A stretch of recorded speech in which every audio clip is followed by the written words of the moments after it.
Ladies and gentlemen, good day, and welcome to the Yash Highvoltage Limited H1 FY2026 earnings conference call. As a reminder, all participant lines will remain in the listen-only mode, and there will be an opportunity for you to ask questions after the presentation concludes. Should you need assistance during the conference call, please signal the operator by pressing star, then zero on your touch-tone telephone. Please note that this conference is being recorded. I have with me Mr. Keyur Shah, Chairman and Managing Director, Mr. Darshan Thakkar, Executive Director, Finance, Mr. Neerav Patel, Executive Director, Global Business, Mr. Sumit Poddar, Chief Financial Officer, and Mr. Mitanshu Shah from Investor Relations. Before we proceed, this conference call may contain forward-looking statements about the company, which are based on the beliefs, opinions, and expectations of the company as on date of this call. These statements are not the guarantee of future performance of the company, and it may involve risk and uncertainties that are difficult to predict. I will now hand the conference over to Mr. Keyur Shah, Chairman and Managing Director, for opening remarks. Thank you, and over to you, sir. Thank you so much. Warm welcome everyone for joining the Yash Highvoltage earnings conference call for the half year ended 30th September. I appreciate you all taking your time to be with us today. Our results, investor presentation and media release have been shared with the stock exchange and uploaded on our website, and I trust you had an opportunity to review them. Friends, I am delighted to report yet another half year of strong growth, marked by robust operational execution and healthy financial performance. This performance underscores the momentum we are building. And I will now take you through the standalone results for the 6 months. During the first half year, our total revenues increased by 78.6% year-on-year to rupees 102 crore from 57 crore in the previous corresponding period. This growth was mainly driven by robust order inflows from both domestic and international power and infrastructure sectors, coupled with strong operational efficiency and strategic capacity expansion. The EBITDA was rupees 23 crore in the first half of this year against 11 crore last year-on growth of 109.9%. EBITDA margin for this year stood to 22.8%, year-on-year increase of 31 BPS. Profit after tax was rupees 14 crore in this half, as against 6 crore in the previous half, year-on-year growth of 109.4%. Profit after tax margin for this year stood to 13.7%, year-on-year increase of 256 BPS. The EBITDA and the PAT margins have continued to remain healthy, reflecting the benefits of our focus on operational excellence and the expanding contribution from product diversification. Our balance sheet remains healthy and conservatively funded with a debt-to-equity ratio of 0.17 and a current ratio of 2.61, providing us with sufficient liquidity cushion to support control growth. As we prepare inventory and capacity to ramp up, our working capital is effectively managed through tighter collections and efficient supply chains, maintaining a good cash flow conversion. This allows us to invest in expansion while still adhering to our return discipline. Before I move to the company updates, let me briefly touch upon the broader industry backdrop. The global energy demand continues to expand strongly, nearly twice the International Energy Agency. According to the International Agency, this demand is expected to continuously grow. In 2027, there are projects already lined up in India also, where there are already orders which are in the pipeline, the majority of the OEMs and the EPC contractors. This demand is driven by energy intensive sectors, such as data centers, artificial intelligence, vehicles, renewable energy, solar, offshore wind projects, and many others, which made the new capacity additions and could surpass coal-based generation. This rising demand is creating significant stress on transmission and distribution infrastructure, in terms of having strong demand for transformers and transformer components like our machines. We play a critical role in ensuring safe and efficient power transmission. The global transformer machine market today is estimated to close to 25,000 crore, and and is projected to grow at a CAGR of at least 5.6% through 2034, underpinned by renewable integration, grid modernization, and the expansion of smart grids. Within this capacity, within this opportunity, our current product range addresses a global market of 10 to 12,000 crore. With the commissioning of our new greenfield project, scaling up to 550 kV against our present range of 245 kV, and the opening of global markets for our own localized RIP distribution, our addressable market is set to expand to minimum 15 to 16,000 crore in today's capacity, unlocking a significant growth run. Closer to the home, Indian transformer bushing market is also growing. We are also growing, expanding globally. Our existing product portfolio maps to about close to 30 to 35% market share in the Indian market. With a comprehensive product range built to global standards, a proven export record of 15 years across 60+ countries, and the agility of independent players supported by global exports and trusted partners, we enter this growth cycle from a position of clear strength. I am also pleased to share some exciting updates on our growth journey. We have acquired 50% equity stake in Yash Electric Company, which is a Pune-based transformer component manufacturing company, and in a partnership with the Quality Power Equipment from Sangli. This collaboration combines the strengths of Yash and Quality Power both to enhance Suprut's scale, capability, and reach across both domestic and international transformer markets. In another significant milestone, we have established our presence in the United States with the launch of Yash USA and a dedicated sales and marketing office. This expansion also brings us closer to the customer across the Americas, allowing us to deliver innovation, reliability, precision engineering transformer bushings directly at their doorstep. It marks an important step forward in strengthening our global footprint and reaffirming our commitment to powering the world with excellence. Over the last 6 months, we have also forged strategic distribution ties, partnering with Wideman early this year for the selected European and North African market, and with Electrolink UK to expand into UK, Ireland, and Wales. Alongside this market expansion, we have also further reinforced our testing infrastructure by adding in-house test facilities for temperature rise and for impulse and viewpoint measurement facilities, enhancing our ability to deliver products of the highest quality and reliability. At present, we hold around 1% of the global addressable market, underscoring the immense headroom for ahead growth. With our upcoming greenfield facility for RIP bushings, continued focus on engineering excellence, and growing export capabilities, Yash is uniquely positioned to capture a much larger share of this rapidly expanding global market. On the IPO proceeds, as of 30 September 25, we have deployed close to 45% of this amount raised over the intended use of setting up a new greenfield factory, and we have a balance of close to 51 crore along unutilized, earmarked primarily for the factory rollout as per the stated objectives. We expect plant to be ready by the end of this financial year and will start contributing in a couple of quarters after that with commercial production. Technology absorption for the new core is satisfactory, and we are confident of deploying it in new plant. With strong operational and financial achievement and multiple expansion projects underway, we are well on course to deliver multifold growth over the next 5 years, targeting a minimum CAGR of 35% as we have been maintaining historically. This growth will be supported by rising global and domestic infrastructure investment, while backward integration will further strengthen efficiencies and reduce costs. This result highlights not only our ability to sustain growth through disciplined execution and innovation, but also reinforce our Yash's leadership position with an expanding global presence. As demand for reliable power infrastructure accelerates across markets, our ongoing capacity expansion, strategic partnerships, and commitment to advanced solutions position us firmly at the forefront of industry transformation.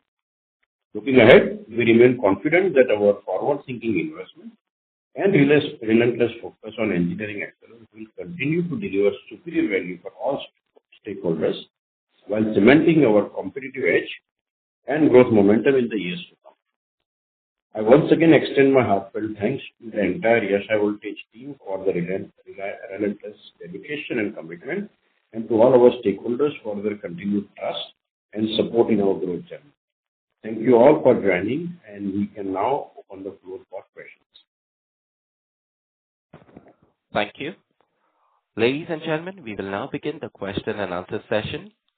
Anyone who wishes to ask a question may press star and one on their touchtone telephone. If you wish to remove yourself from the question queue, you may press star and two. Participants are requested to use their handsets while asking a question. Ladies and gentlemen, we will wait for a moment while the question queue assembles. The first question comes from the line of Sucrit Patil from Eyesight Fintrade Private Limited. Please go ahead. Yes, good morning to the Yash team. I have two questions, one for Mr. Keyur Shah and the other for Mr. Mitanshu. So my question to Mr. Keyur Shah is, as you grow outside India, how do you plan to stand out? Will it be through better technology or through better pricing? And are there any countries or big clients where you see Yash becoming a top player? Yes, sir. Thank you very much. Thank you very much for your question. We, as Yash, have understood the global transformer market, and we have identified those countries who have strong transformer OEMs. There are two types of requirements. One is where there is a strong OEM base, and second is where there are the end users. So we are focusing on both the strategy. We are also working on the end customers, like the solars or the data centers, wherever we are needing approval. A bushing is a product where we need approval. So OEM might be based in Turkey, but if he has to export to USA, then the US customer also needs to approve us. So we are working on both ways. We are working towards the OEM also, towards the consultants also, and towards the end user also. So we have a clear strategy, and we have identified those markets which in next 3 or 5 years are expanding a lot. There we are expanding our sales network. We are also expanding slowly setup with USA, which today is a sales office, followed by a service setup. Similarly, we are creating local presence by appointing local people globally for faster access. So we believe, and we have already seen the success of that. Instead of every time traveling an Indian person to a foreign soil, it is better to appoint a local person in that soil whom people are used to and who have comfort. So today the model is clear. We will export from India. Going forward, if needed, we would localize over there and create a facility over there. Okay, great. Thank you very much. And my second question is to Mr. Mitanshu Shah. I believe he is on the call also today. Yeah, he's with me. Yeah. So I just want to understand, now that Yash is listed, how are you planning to use the money? Will it go more into new machines, product research, or daily business needs? And are there any key numbers or goals you are focusing on to show the investors that the company can grow well and stay strong also? What is the plan going ahead? I just want to understand that. Thank you very much. If you allow, can I respond instead of Mitanshu? I'm Keyur Shah. Is it okay if I respond? Fine. We'll do that. Okay. So first of all, the IPO proceeds are towards the capacity build-up. We are building the infrastructure for the civil, the building, the equipment, the laboratory. Okay. And since the company's balance sheet is healthy, smaller investments what we need for marketing expenditure or people addition, that all is taken care from our internal accruals. So as of now, the IPO proceeds remain focused to the purpose for which they were raised. Point number 2, as far as the growth potential is concerned, as I was mentioning in my opening speech, if the global market, transformer market today is close to 25,000-26,000 crore, which is expected to rise to around 35,000 crore. Today, we are already having a range up to 245 kV, which we are now expanding up to 550 kV.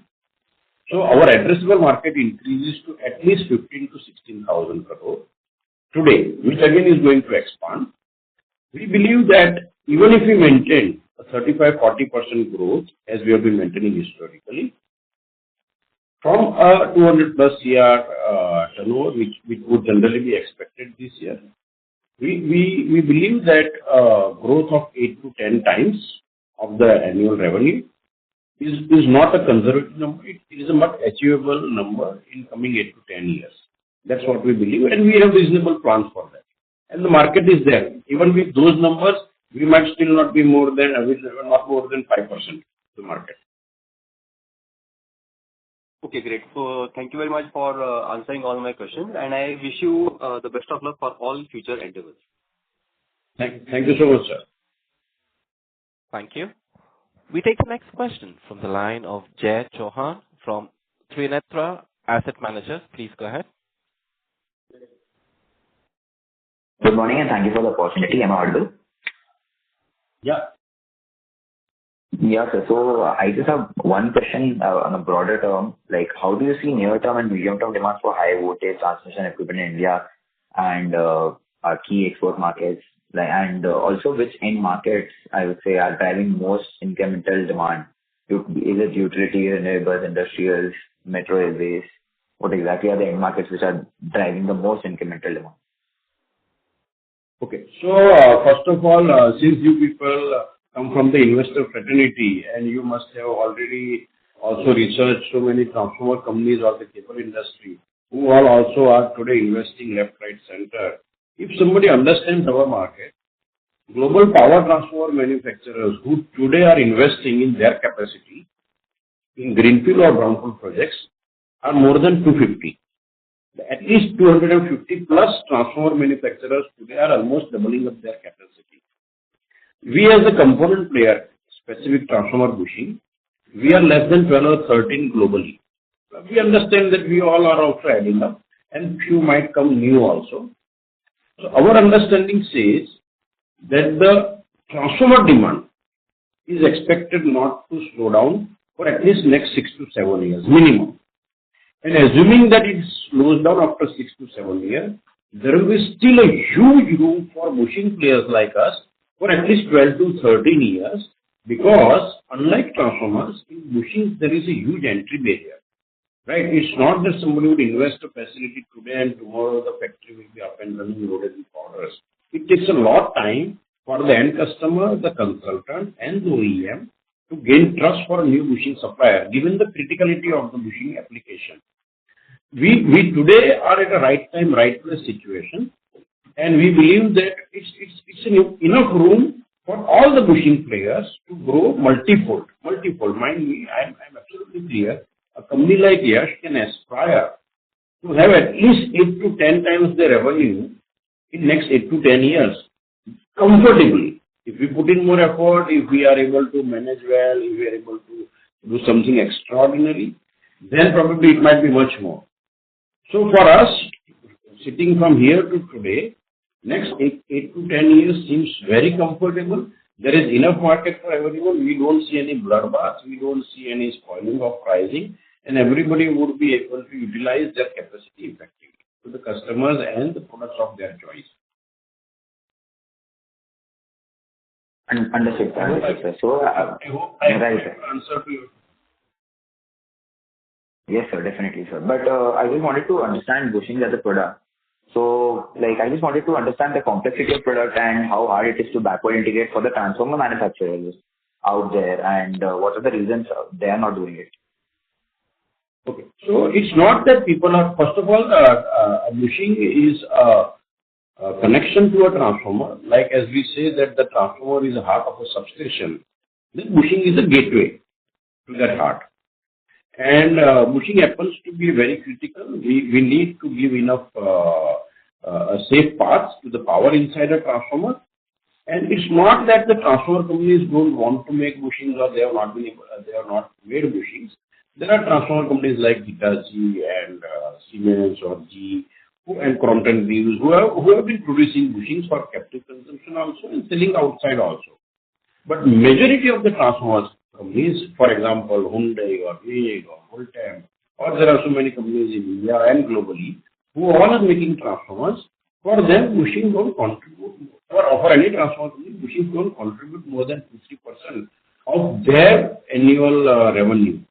So generally, people would prefer to outsource it because it is very critical, and if there is any issue in the bushing, their transformer guarantee warranty can be extended to a much longer period, which generally they would not prefer to do.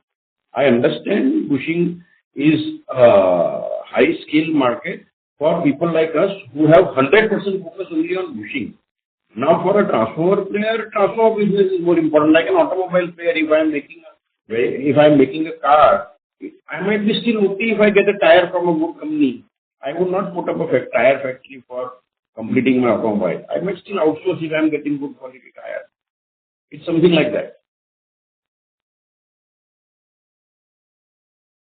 Makes sense, sir. Makes sense. Thank you. Thank you for answering my question. Thank you. Thank you.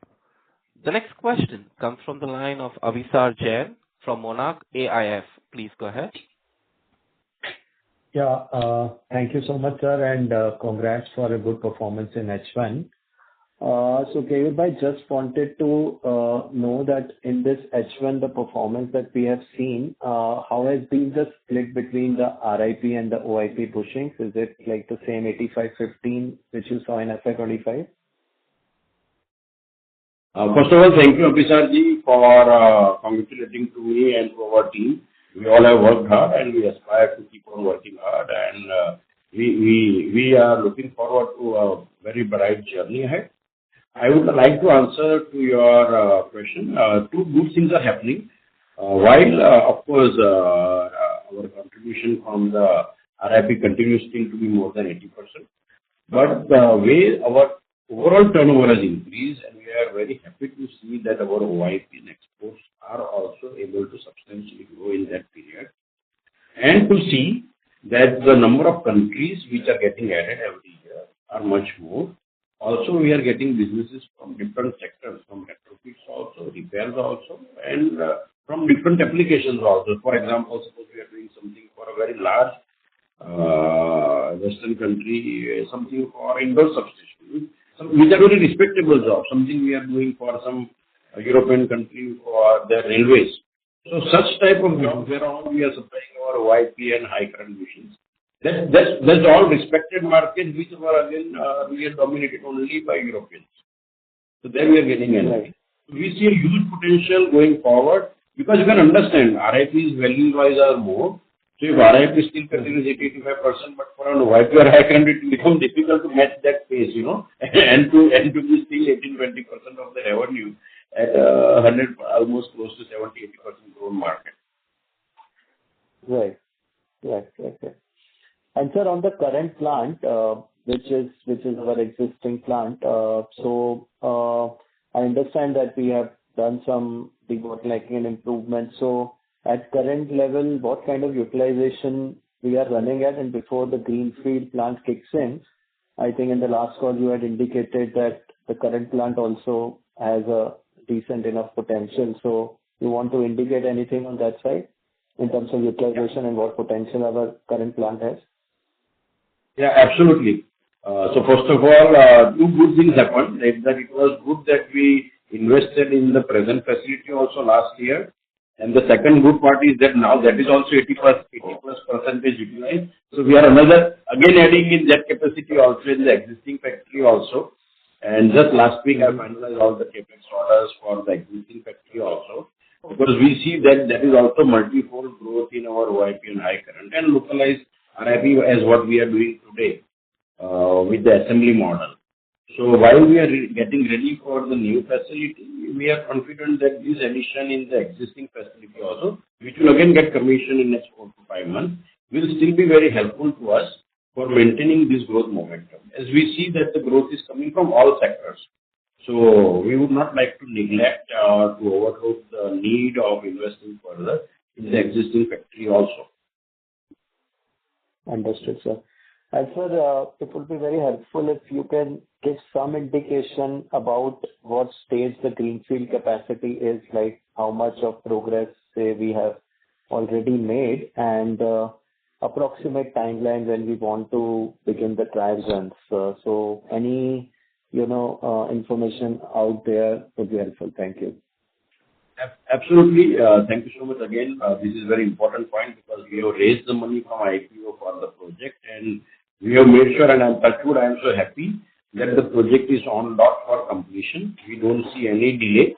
Everything is happening on time in terms of the civil, the PEB, Our ordering has happened on time. Our equipments have started getting ready. We are sending our team for inspection to various vendors. So while the equipments are getting ready, we assume that our building box should be ready by end of on mid-December or end of December. So we can start moving in equipments because the sailing time from all the global locations is also 40-45 days considering it from price C. So we assume that by January we will start installing equipments, and by February, March we should be ready, or we should have already started the trial production as expected. And in the next first half of the next year, we will complete all the plant approval process and also complete our type test and also make the plant visits for different end users and OEMs in case they want to come and witness. So we are absolutely on track as what we had planned last year at the IPO time, and we have not encountered any delay. Understood, sir. Thank you so much, Keyur Bhai, for answering all the questions, and best of luck. Thanks, Abhisar. Thank you. Ladies and gentlemen, in the interest of time and fairness to others, we request you to restrict to 2 questions per participant. The next question comes from the line of Akshay from AK Investment. Please go ahead. Hello, sir. Am I audible? Yeah, Akshay bhai. Yeah. Thank you, sir, and congratulations for the great set of numbers. So my first question is, historically, we have seen that 60 to 65% of our revenue is coming in half two. Generally, March quarter is strongest. So it will continue in this financial year as well, right? Actually, now the pressure has come on our sales team and our factory team to maintain what we have done historically. As such, it was a heavy load in the first half. But yes, today we have a very healthy order book, and we are now putting in all the guts from our side to make sure that we are able to exceed the H2 turnover than what we did in H1. And I'm hopeful that we should be able to surpass easily what we did in H1 with better numbers in the H2. I may not be able to exactly commit what number, but for sure we should surpass what we did in H1. And the overall growth is very clear that it is coming very healthy.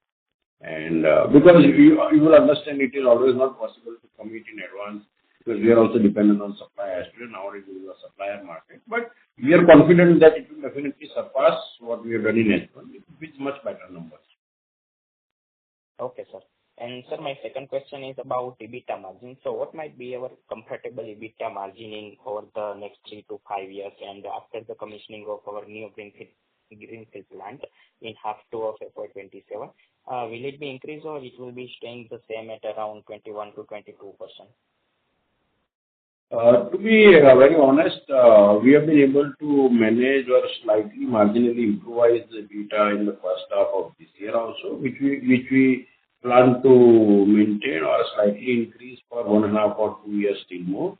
Beyond that, we see a steep growth in the EBITDA margins, given the fact that we would be producing things locally, which we are importing, saving us on our import duty, our air freights. And also, definitely, there is an advantage when we make locally for a product which we are importing from Europe.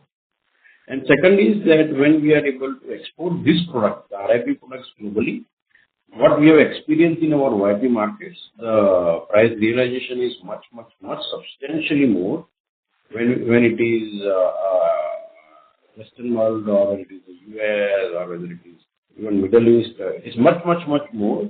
So we believe that there will be considerable margin expansion and from 27, 24 onwards.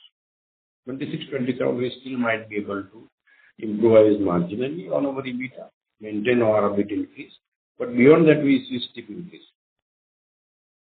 Okay. So by when are you... Akshay, I would request you to please rejoin the queue. Sure, sir. Thank you. Thank you. We take the next question from the line of Abhijit Singh from Systematics. Please go ahead. Yeah. Good morning, sir, and thank you for the opportunity. One humble request. Your initial comments were not understandable. So, I even told the operator for that.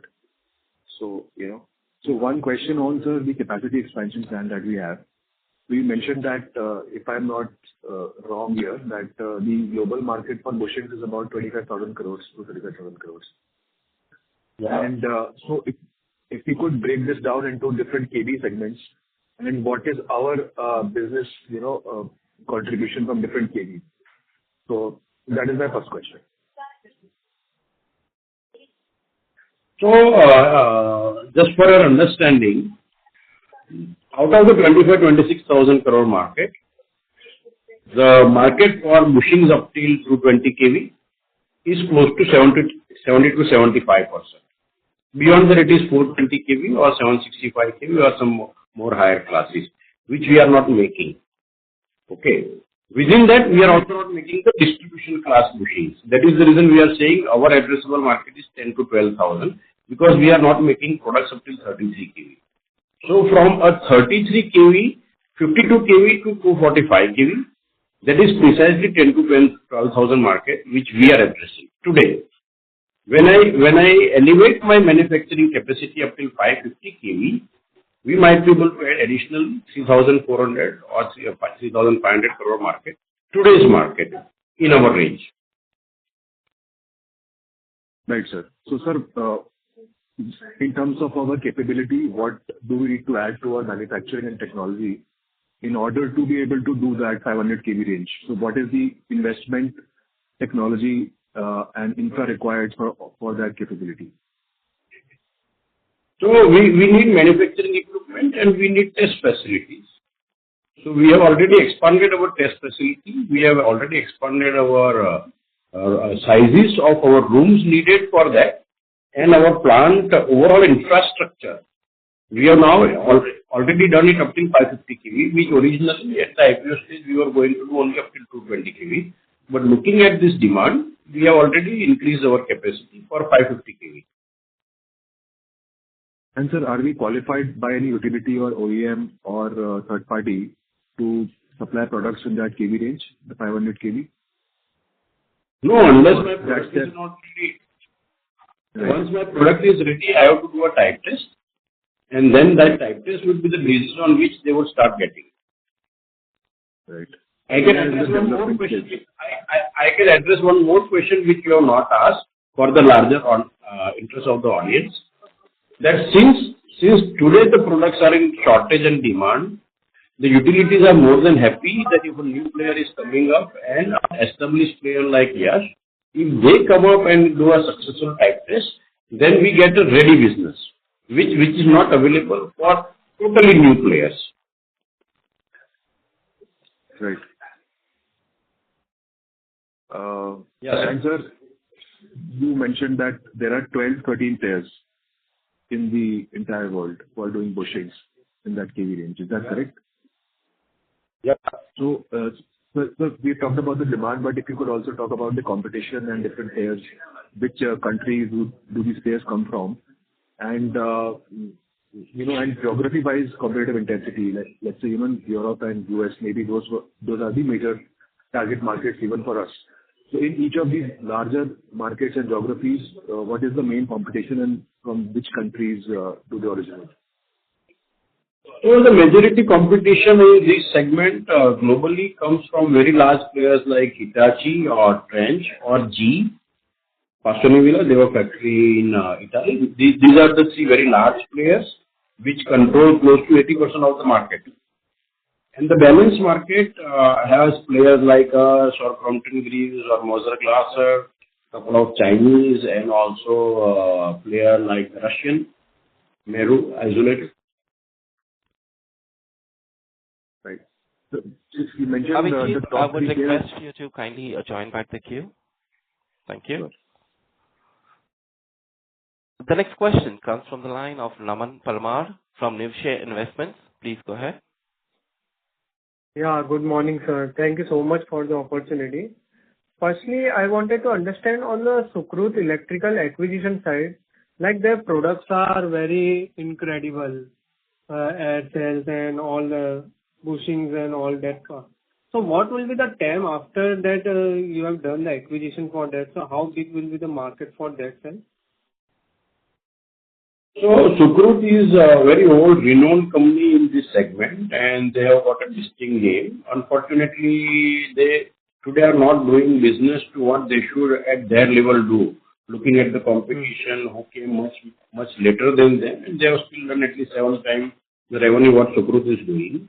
Okay. And we with this presence as what we and Yash and Quality Power have, and with very good products like Sukrut, we for sure, we don't want to enter into dirty competition and throwing up the price for getting orders, but we will still maintain a niche in Sukrut. And because of our global access, we believe that we should be able to grow at least 8 to 10 times Sukrut top line also in next not more than 5-6 years. Okay. Secondly, on the capacity side, like, as you mentioned that the current facility has around 9,000 to 10,000 capacity of bushing, and with the greenfield plant coming in, it will be around 15,000 to 16,000, excluding the core part that is majorly coming in the greenfield, right? Yeah. Now that's clear. So from revenue perspective, the present facility is able to help us today with this turnover, which we assume is around 70 to 80% loaded today. The new factory, which will be ready, will also be able to give us almost equivalent value of turnover. Quantity-wise, I am always trying to be a bit wary because a 420 kV bushing versus a 24 kV or 36 kV bushing, number of bushing might be very much different for a similar amount of value-wise turnover. So I would say that with both the facilities around, close to 6 or 700 crore or 550 or 700 crore plus minus, revenue should be possible without any much capacity addition need. Okay, perfect. Okay, yeah. Thank you so much for answering. Thank you. Thank you. We take the next question from the line of Keshav from Raksan Investments. Please go ahead. Hi, good morning, sir. Sir, there's been a flux of capacities in the sub 245 kV transformers. A pair of ours even mentioned in the call that they are concerned about global overcapacity in the time to come. So do you foresee any feedback loops coming to us in terms of our ability to price the product going forward if there is a pricing pressure for the transformer players? First of all, please understand that there is no standalone product which has to be supplied. When a customer approaches me, they have a set of bushing of LV, HV, everything. And again, the transformer players are expected to have some price war in next 3-4 years, because if they have to book themselves for the 6th year or the 7th year, they need to start taking orders in the 4th year. Looking at today's situation, even if the capacities are getting expanded. So we as bushing player, we might still have a option to select which orders which we want to do and where we want to allocate our capacity. It is not necessary that we would be still going up and reducing our prices just to satisfy a customer's expectation or to book order, because the number of orders out there would be much more than what we can deliver. So the shortage or the capacity constraint is going to continue at least 8 to 10 years for us. They might be in overcapacity and they might enter into a price war, but we don't see bushing players will enter into any price war for next 7 to 8 years. Okay, great, sir. I might have to say no. If I'm not comfortable, I might say no, I don't want to take the order. Understood, sir. And sir, secondly, our inventory has gone up if I compare it to March in terms of inventory days, I mean. So is it because the second half business is expected to be stronger, or are there any change in the terms of business with the customers? So honestly, there is no change in the situation. The only situation today is that we are having always some or the other thing which today does not come on time, because there is so many components which contribute to a bushing. Okay, so we need to be always having the raw material or the component with us available ready. So because the moment the next component comes, we can assemble and dispatch. So once upon a time there was a concept of just in time, but now in our situation today, it is better to have the available components in hand ready and just to follow up for the shortage component and then to deliver or convert the bushing and supply it fast. So sometimes it happens that we might need to have some inventory more because one of the other components has yet not come. So the inventory looks to be high. But otherwise, we are still comfortable. Okay. And sir, lastly, MGC Moser Glazer AG, which was earlier a related party and held by the same promoter, it was said it is in the business of RIP bushings. So how does one think in terms of conflict of interest for a company? So first of all, there is no conflict of interest because we know we don't have any contractual obligations or there are no set of limitations for any company to not do anything or there is no non-compete clause. As far as the market situation is concerned, once we are out in the market, then we are out in the market. That's it. There is what else we can do? It's a huge market for them also. It's a huge market for us also. Okay. Got it, sir. Thank you. Thank you. We take the next question from the line of Vivek Gautam from GS Investment. Please go ahead. Yeah, am I audible? Yeah. Right. So, yeah. Sir, I just wanted to know, we have seen the boom and bust cycle in transformer in the past also some years back, and a lot of new installations are coming up in transformers also. Will it lead to overcapacity and adversely affect our business as well? And is it the solar power becoming more affordable is the major reason? Because solar, and then in that case, the land acquisition problem and the transmission line problem, are they also creating some headwinds for the transformer sector in India as well as abroad, sir? Please tell us about it and the opportunity size and the growth rate expected our company in the time to come, sir. Thank you. So first of all, please allow me to be, limiting my answer to what product I am making. I don't come from the regulator fraternity, so where I could speak about the land acquisition problem or what will happen with the solar sector. That's not my job. Okay, as a bushing player, I can say we are making bushings for transformers, and just a while ago I addressed the point that what will happen with the overcapacity with the transformer, where we are least concerned because we are still handful and the transformer companies are huge and the overall requirement is coming up from too many sectors. It is not only solar or renewable. There are too many sectors which are driving this demand. So one of the other sectors slowing down or one of the other sector not coming up does not much matter, at least to us as a component manufacturer. We will remember that we are still 1.5% of the global market and we only aspire to become 5 to 7%. For which the 100 remains 100, becomes 120 or becomes 70 does not much matter to us. Okay, sir. Thank you. Thank you. We take the next question from the line of Vineet from Toro Wealth Managers. Please go ahead. Sir, my question was with respect to the acquisition that you did in Sukrut Electricals. Like, I wanted to understand the capabilities and the strengths that Quality Power brings in, and what is our vision with that collaboration with Quality Power? I think I answered it few minutes back, if you are on the call. Okay. Quality Power and Yash both will contribute towards expanding the Sukrut's presence not only in India but globally. We both have our capabilities in terms of our reach to the customers, our acceptance, and our teams. So for us, Sukrut will be like our baby. We will have to work for that and make it stronger. And beyond that, do we have any vision with Quality Power, like apart from Sukrut? No. Okay. Thank you for the answer, sir. Thank you. We take the next question from the line of Deepak Podar from Sapphire Capital. Please go ahead. Yeah, I'm audible, sir. Yes, sir. Okay, yeah. Thank you very much, sir, for this opportunity. So just a clarification first up. I mean, you mentioned both this facility together can have a revenue potential of 600 to 700 crores? Yes.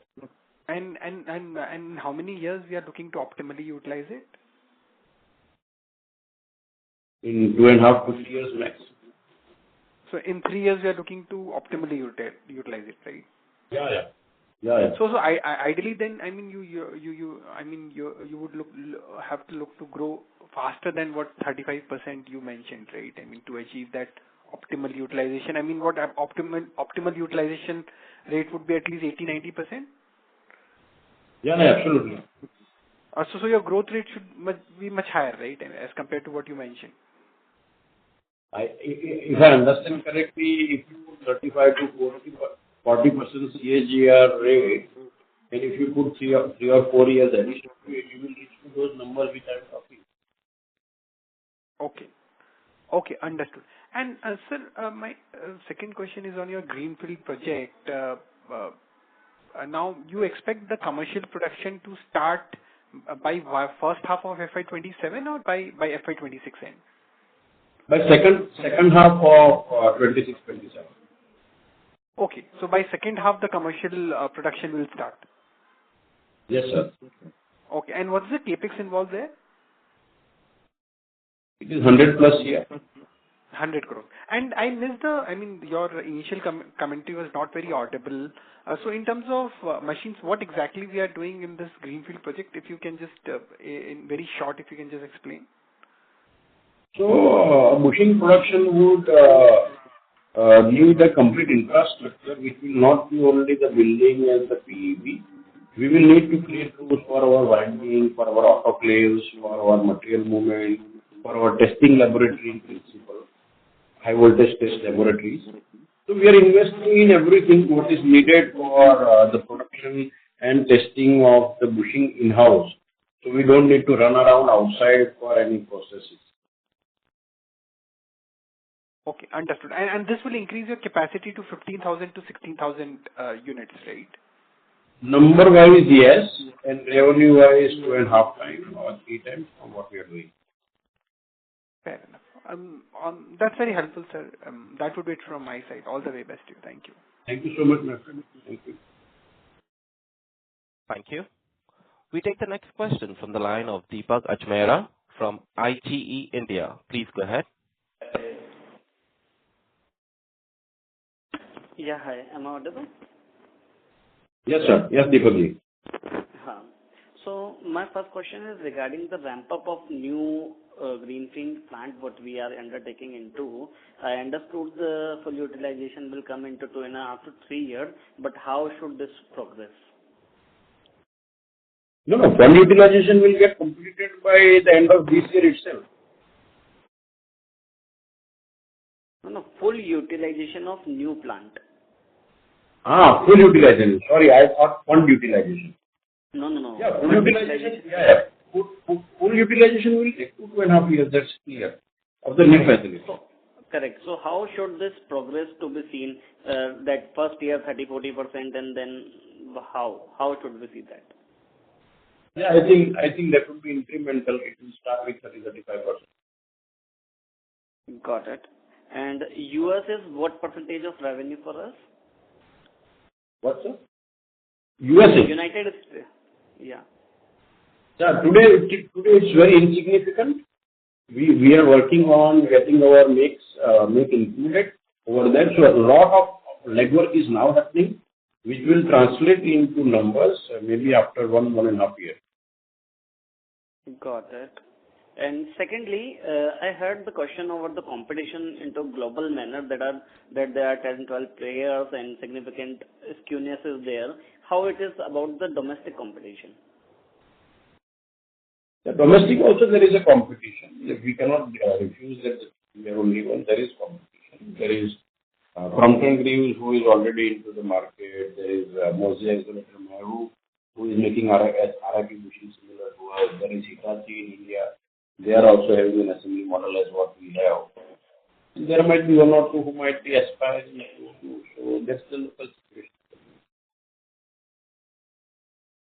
Okay. Any Indian listed player? Concall, yes. Hitachi India also, yes. Hitachi Energy. Got it. So, as the transformer industry is progressing, everybody is putting up a significant capex. I think that could run into oversupply in the near-term space. How the capex is overdriven into bushing side by these players? So these 10, 12 players who are into bushing, everybody is investing. Okay. As far as I know, everybody is investing in their capacity to meet up this increased demand. So if 300 transformer companies are investing, there are 10, 12 bushing companies also who are investing, who have to take the load from these 300 companies. Got it. And since this technology seems to be too niche, since there are too less players into this world, so how did we got this technology? We have developed in-house capability, our own in-house team. Got it. Thank you. Thank you. We take the next question from the line of Kumar Divyanshu, who is an individual investor. Please go ahead. Yes, hello. I'm audible.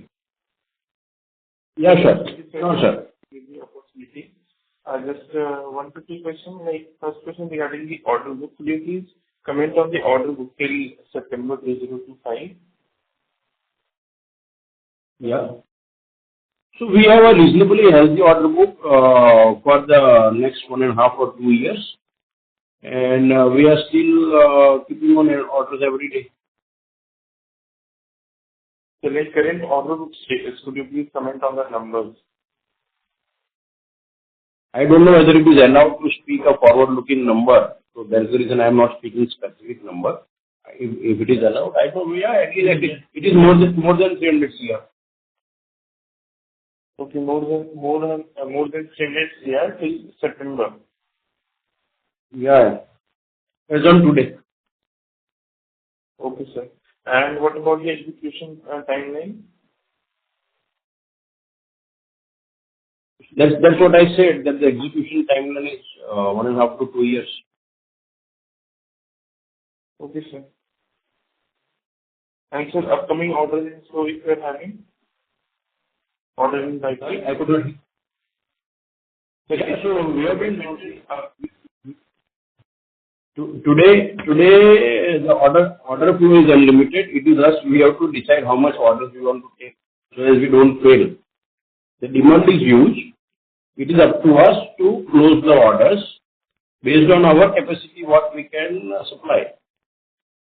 So it's not a situation where we should be worried with an order. There is an order available. Okay, sir. And sir, what about how much CapEx coming from this? Like, what is the revenue coming from the whatever the acquisition you have done recently of Sukrut Electric? Like from when the revenue will start coming from it? From our side, Sukrut acquisition is still not completed. So the share purchase agreement is signed and the shareholder execution is still to happen. So we have not taken control of the company. So it should take a while for us. So nothing majority in this year should change. From next year, for sure, we assume from next financial year, we should be able to increase well over there. Few months will go in settling us down over there. So from next year, revenue will start coming from this acquisition, right? It is a running company. There is some business which is already happening over there, but we will be able to add value after a couple of months only. Like, sir, how many months? Divyanshu, I would request you to rejoin the queue. Thank you. We take the next question from the line of Abhijit Singh from Systematics. Please go ahead. Thank you for the follow-up. Sir, I wanted to understand our export or rather geographical strategy. So right now, our exports contribution in revenue is 4%. How are we looking to scale that up? Do we have a target in mind in the next 2-3 years? What this 4% number could increase to? And in terms of specific countries, so is there is there going to be a concentration in terms of our revenue coming in from particular geographies and countries? Okay. So first of all, as you rightly observed, our export contribution is between 4.5 to 5% today of our total revenue. And if you understand our total numbers, then if our OIP and high current bushings, where today we are able to export, because for the RIP we still have a restriction from the present RN industries. So you would appreciate that from the 15 or 18 crores of our indigenous business, 35% is export. And the balance business, where today we are doing only domestic, that market we are opening up with this new greenfield factory. So the moment we are ready with the greenfield factory, the balance 85% of business or 82% of business, where today I am not exporting, I have already created my footprints globally, and these 50-60 countries are not limited to specific continent like only Europe or only US. It is spread across everywhere. So we have Australia also, we have Israel also, we have Oman also, we have Dubai also, we have Africa also. And we have almost all parts of the world. We have Russia also. We have China also. Even China we are exporting. So a transformer and a bushing is a very generic requirement which is needed everywhere in the world. So once we are ready with our factory and the infrastructure, for us, it is any market which can give us a better price. That's it. We are from our side not limiting our efforts only for one country like USA, or not doing something in Europe or Middle East or somewhere else. From our side, our attempts are going on across the world. So more the merrier from wherever we get. We are absolutely okay. Right, sir. Thank you for that. I'll come back in queue. Thank you, sir. Thank you. We take the next question from the line of Agam Shah, who is an individual investor. Please go ahead. Hi, sir. Thanks for the opportunity, but all my questions have been answered. So if you can just one small summary general question. So if you have already talked about the demand and the supply scenario, but if you can just briefly brief up much more. I mean, how things have been moving in currently, and how you see purely on the environment front on your product. Thanks.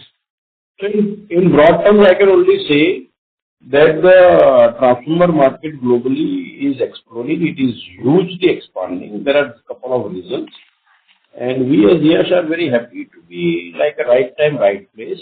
And we don't foresee any reduce in demand or any slowdown for not only us, but even for the transformer market for a couple of years, or people who are into those equipment which are going for the T&D or the power generation segment. Okay, there is a huge opportunity globally also coming up with the repairs and retrofits of previous 30-35 years old installed grades. Okay, so we as Yash are also eyeing those businesses that once the grid modification happens, for example, if a high-speed train has to run on a old track, it will not be possible. There will be so many infrastructure needs which will happen, and not only on the tracks but also the substations which are powering those. So these all things will keep on happening.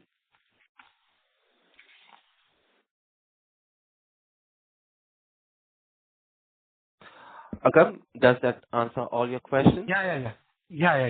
Thank you. Thank you. Ladies and gentlemen, if you wish to ask a question, please press star and 1. We take the next question from the line of Rohit Bhairwani from Vijit Growth Fund. Please go ahead. Yeah, thanks for the opportunity. Just one quick question on the debt side.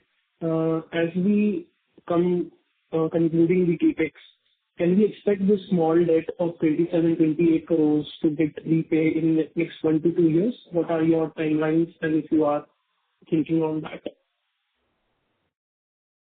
See, many things will depend on how the demand is increasing. Okay, we might also need to keep on adding something beyond our IPO proceeds also, for which we might need more and more money. Okay, which might be sometimes beyond the internal accruals also. So I would not make any assumption today that we will repay the loan or we will take additional funds. So we will allow the time to decide. Okay. And there won't be any fresh debt for working capital or more internal accruals? We will be around this number only. So today we are comfortable. Moment we approach towards the year end, and once the project is getting over, we should be able to figure out in case we need additional funds for doing any more capex or for the existing capex also, because certain things we keep on adding. So we might be open to take some additional debt or take some equity infusion if needed, but not today. It will take some time for us to decide. Otherwise, we are okay with the internal equity. Understood. Thank you so much. Thank you. We take the next question from the line of Piyush Goyal from Batliwala and Karani Capital Private Limited. Please go ahead. Good afternoon, sir. Congratulations on very good growth numbers. I just wanted to check on two things. One, the current ratio has increased. I understand one is predominantly for the inventory, what you are planning. I understand there is no just-in-time nowadays. But is there any increase in receivables? What are the quality of receivables? Point one. And point two is, since we're planning to acquire Sukrut, what are the EBITDA margins we are looking at in the company? And is there any capex which will be needed? Do they have enough capacity, since you said it needs 8 to 10x of revenue? So I just wanted to know on those lines, and that's it. Okay. So first of all, thank you very much for your questions. As far as our customer profile is concerned, or our credit lines with our customer, everything remains unchanged.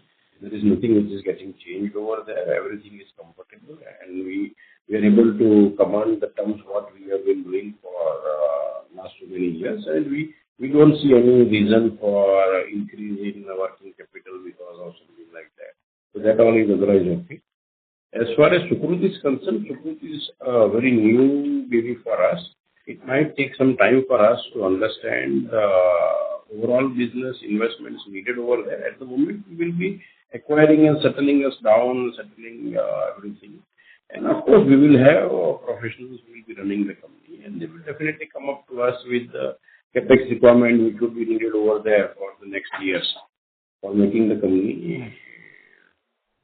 And we are also building up strategic inventory in Yash today for our future order servicing. Probably that might be also the reason for increasing current ratio. Okay. Any EBITDA levels you are looking at, sir? EBITDA margin levels? We plan to maintain what we have been doing or marginally increase. Okay, sir. Wishing you all the best, sir, and happy Diwali in advance. We look forward to meeting you anytime. Happy Diwali to you also. You come from Vijit Group, right? From Batliwala and Karani, sir. Yeah, Batliwala. Okay. We would love to come and meet you, sir, and have a plan to visit. You are most welcome. At any time, if there is any plan to visit Baroda or Gujarat, and please feel free to let us know. Our factory team is there, and they will be able to line up the visit for our factory. Okay, sir. I will write to company secretary.